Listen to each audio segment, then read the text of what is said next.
السلام علیکم ناظرین، امید ہے آپ سب خیریت سے ہوں گے۔ آپ کے سامنے پیش ہے طارق اسماعیل ساگر کا شورائے آفاق ناول اے راہ حق کے شہیدوں۔ تو دوستو، اگر آپ ہمارے چینل پر نئے ہیں تو آپ سے گزارش ہے کہ ہمارے چینل کو سبسکرائب کریں، ویڈیو کو لائک کریں اور بیل کے آئیکن کو بھی دبا دیں تاکہ ہر جو آنے والی ویڈیو اور ناول ہے وہ آپ کو سب سے پہلے ملتا رہے۔ دہلی کے صفدر جنگ روڈ پر واقع پرائم منسٹر ہاؤس کے گرد آج معمول سے زیادہ کی سیکیورٹی کے بندوبست کیے گئے تھے۔ تبت کمانڈوز اور سی آر پی کے خصوصی تربیت یافتہ دستے اپنے اپنے ہیڈ کوارٹر سے بطور خاص آج صبح ہی یہاں پہنچے تھے۔ ان لوگوں کو صرف حکم کی تعمیل کرنی تھی، لیکن ان کے افسران کو بھی اس بات کا علم نہیں تھا کہ دہلی پر کیا قیامت ٹوٹ پڑی ہے۔ مشرقی پنجاب میں سکھوں کی علیحدگی پسند تحریک بڑے زوروں پر تھی۔ چند روز پہلے ہی جرنیل سنگھ بھگندڑا والا اپنے مسلح ساتھیوں سمیت دربار صاحب امرتسر میں مورچہ بند ہو چکا تھا۔ بھارتی انٹیلیجنس ایجنسیوں کی طرف سے ہر روز حالات بد سے بدتر ہونے کی اطلاعات آ رہی تھی۔ یہی وجہ تھی کہ جب تبت پولیس کمانڈوز اور سی آر پی ایس کے کمانڈوز کو 2 گھنٹوں کے نوٹس پر 2 خصوصی تربیت یافتہ کمپنیاں دہلی روانہ کرنے کے احکامات ملے تو وہ فوراً سمجھ گئے کہ شاید بھارتی دارالحکومت پر حریت پسندوں کے حملے کا خطرہ بڑھ گیا ہے، کیونکہ کچھ سکھ لیڈرز اپنے بیانات میں آئے روز دہلی کو نشانہ بنانے کی چیتاونی دیتے رہتے تھے، اور آخری دنوں میں تو سنت جرنیل سنگھ بھگندڑا والا نے بھی یہی دھمکی دے دی تھی۔ دونوں فورسز کے کمانڈر نے اپنے اپنے جوانوں کو خصوصی ہدایات کے ساتھ دہلی کی طرف روانہ کیا تھا۔ ان لوگوں نے علی الصبح دہلی پہنچنے کے فوراً بعد وزیر اعظم ہاؤس کے چاروں طرف علاقے کو اس طرح اپنے گھیرے میں لے لیا تھا کہ بادی النظر میں یہاں سے اب کوئی بھی شے ان کی نظروں میں آئے بغیر گزر کر پرائم منسٹر ہاؤس تک نہیں جا سکتی تھی۔ دونوں فورسز کا ایک جوائنٹ کمانڈ آفس بنا دیا گیا تھا اور انہیں ابھی تک یہ نہیں بتایا گیا کہ انہیں کتنے عرصے تک یہاں قیام کرنا تھا۔ رات کا پہلا پہر تھا جب بھارتی جی ایچ کیو سے آرمی چیف کی کار برآمد ہوئی۔ کار کو آگے پیچھے آرمی کمانڈو سکواڈ کر رہے تھے۔ جس راستے سے سفر کرتے ہوئے یہ قافلہ پرائم منسٹر ہاؤس تک پہنچا تھا وہ زیادہ تر ویران ہی دکھائی دے رہا تھا۔ آرمی ہیڈ کوارٹر سے سکواڈ کے ساتھ کسی جیپ کی برآمدگی سے سی آر پی ایس اور تبت پولیس کمانڈوز کو مزید چوکنا کر دیا۔ انہیں اب اندازہ ہو رہا تھا کہ صورتحال ان کی توقع سے بھی زیادہ سیریس ہے، کیونکہ دیکھتے ہی دیکھتے یہاں وی آئی پی ٹریفک بڑھنے لگی تھی۔ کالے شیشوں کی بند کاروں میں کون لوگ ان کی آنکھوں کے سامنے سے گزر کر پرائم منسٹر ہاؤس کی طرف جا رہے تھے، انہیں اس کا تو کچھ اندازہ ہی نہیں تھا۔ لیکن یہ بات وہ بخوبی جانتے تھے کہ یہ سب ملک کی اہم ترین شخصیات ہیں، اور ان کی عام موجودگی شاید ان کی آمد و رفت کو محفوظ بنانے کے لیے ہی ضروری سمجھی گئی تھی۔ ان تمام گاڑیوں کا رخ پرائم منسٹر ہاؤس کی طرف تھا، جہاں ایک خصوصی میٹنگ ہال میں وہ سب بھارتی تاریخ کا ایک اہم فیصلہ کرنے کے لیے جمع ہو رہے تھے۔ بھارتی وزیر اعظم کے خصوصی secretary mister R P Sinha اور را کا ڈائریکٹر کاؤ ان کے استقبال کے لیے ہال کے سامنے موجود تھا۔ حیرت کی بات تو یہ تھی کہ اس اہم ترین میٹنگ کے لیے پرائم منسٹر ہاؤس کے اسٹاف کو بھی اطلاع دینے کا تکلف نہیں کیا گیا تھا، ورنہ شاید ان حالات میں وہ معمول کی ڈیوٹی سے فارغ ہو کر اپنے گھروں کو واپس نہ جاتے۔ گاڑیوں کی آمد میں ٹائمنگ کا خاص خیال رکھا گیا تھا اور پہلے سے مقررہ وقت سے 5 منٹ قبل ہی تمام اہم شخصیات ہال میں موجود ہیں۔ رات کے 2 بج رہے تھے۔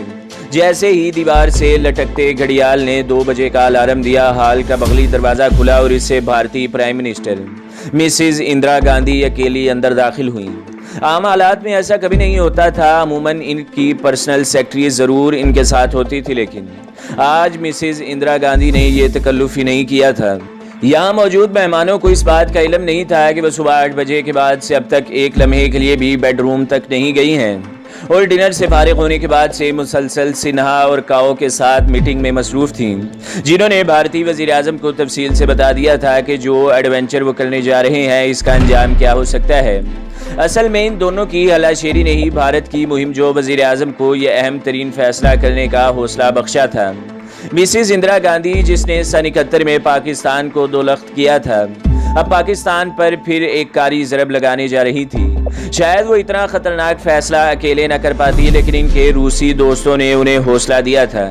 اپنے آخری دورہ روس میں بھارتی وزیر اعظم مسز اندرا گاندھی کو روسی صدر نے مائل کیا تھا کہ وہ پاکستان کی مشرقی سرحد پر سیاچن کے نزدیک ایک نیا محاذ جنگ کھول دیں تاکہ افغان مجاہدین کی مدد کے لیے کمر بستہ پاکستانی فوج کو الجھایا جا سکے، اور ایڈونچر پسند اندرا گاندھی نے یہ تجویز مان لی تھی اپنے دورہ روس سے واپسی کے بعد اس نے سیاچن سے متعلق خصوصی مطالعہ اور بریفنگ لینی شروع کر دی تھی۔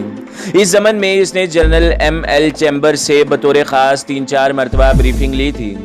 جنرل چیمبر تو سن 78 سے پاکستان پر تاؤ کھائے ہوئے تھا۔ اس نے تو خود کو ایک عرصے سے اس مہم کے لیے تیار کیا ہوا تھا، لیکن ابھی تک وہ کھل کر بھارتی وزیر اعظم سے کچھ نہیں کہہ سکا۔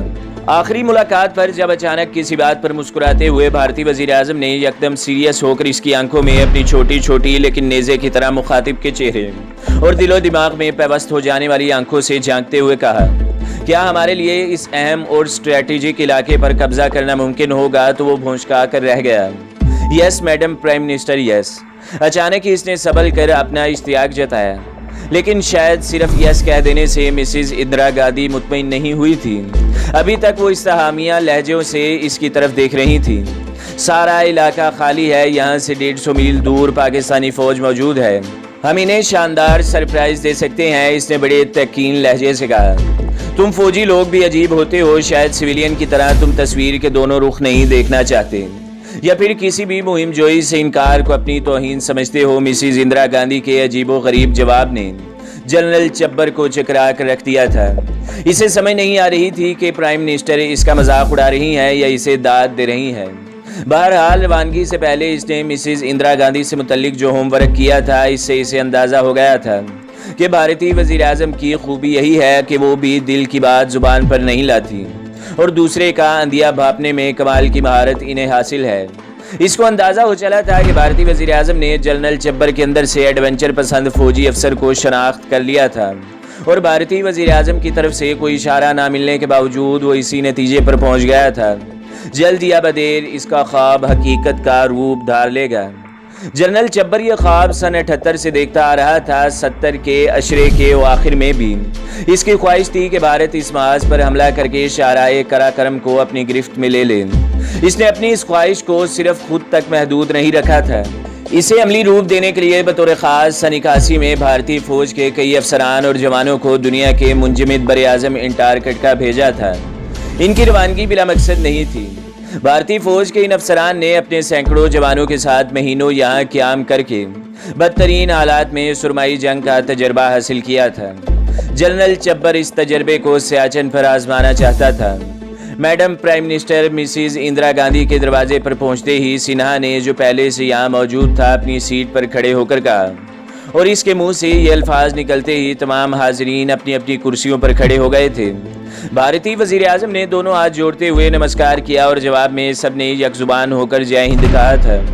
چند منٹ ایک دوسرے کی خیریت دریافت کرنے اور پنجاب میں سکھوں کی تازہ ترین صورتحال جاننے کے بعد مسز اندرا گاندھی نے آرمی چیف کی طرف دیکھ کر انہیں شاید آج کا موضوع یاد دلایا تھا، اور تھوڑی دیر بعد بھارتی فوج کے آرمی چیف نے مسز اندرا گاندھی کی کرسی کے دائیں ہاتھ والی دیوار پر پہلے سے نظر نقشے کے سامنے پوزیشن سنبھال لی تھی۔ اب وہ ایک چھوٹی سی چھڑی کی مدد سے حاضرین کو سیاچن کی پوزیشن سمجھا رہا تھا۔ پاکستانی فوج کا پہلا پڑاؤ یہاں سے 150 میل دور ہے، اس نے ایک مخصوص مقام پر چھڑی رکھتے ہوئے کہا تھا۔ کیا مطلب؟ بھارتی وزیر اعظم نے قدرے حیرانگی سے پوچھا۔ میڈم، سکردو کے فوجی ہیڈ کوارٹر سے سیاچن گلیشیئر تقریباً 150 میل دور ہے۔ پاکستانیوں نے سکردو کے فوجی ہیڈ کوارٹر سے 65 میل دور خلچو تک صرف چھوٹی گاڑیوں اور ٹریکٹر ٹرالیوں کے لیے سڑک بنا رکھی ہے، اور خلچو سے 65-70 میل دور سلتورو پہاڑی سلسلے کے مختلف دروں تک پہنچنے کے لیے 8 دن لگتے ہیں۔ اس نے اپنے سامنے درے کافی کے مگ سے ایک بڑا گھونٹ اپنے حلق میں انڈیلا تھا اور اپنے ساتھ والی سیٹ پر موجود ایک نوجوان کی طرف اشارہ کرتے ہوئے کہا، یہ ہیں کرنل کمار۔ کرنل کمار سن 82 سے اب تک 6 مرتبہ اس علاقے کی ریکی کر چکے ہیں۔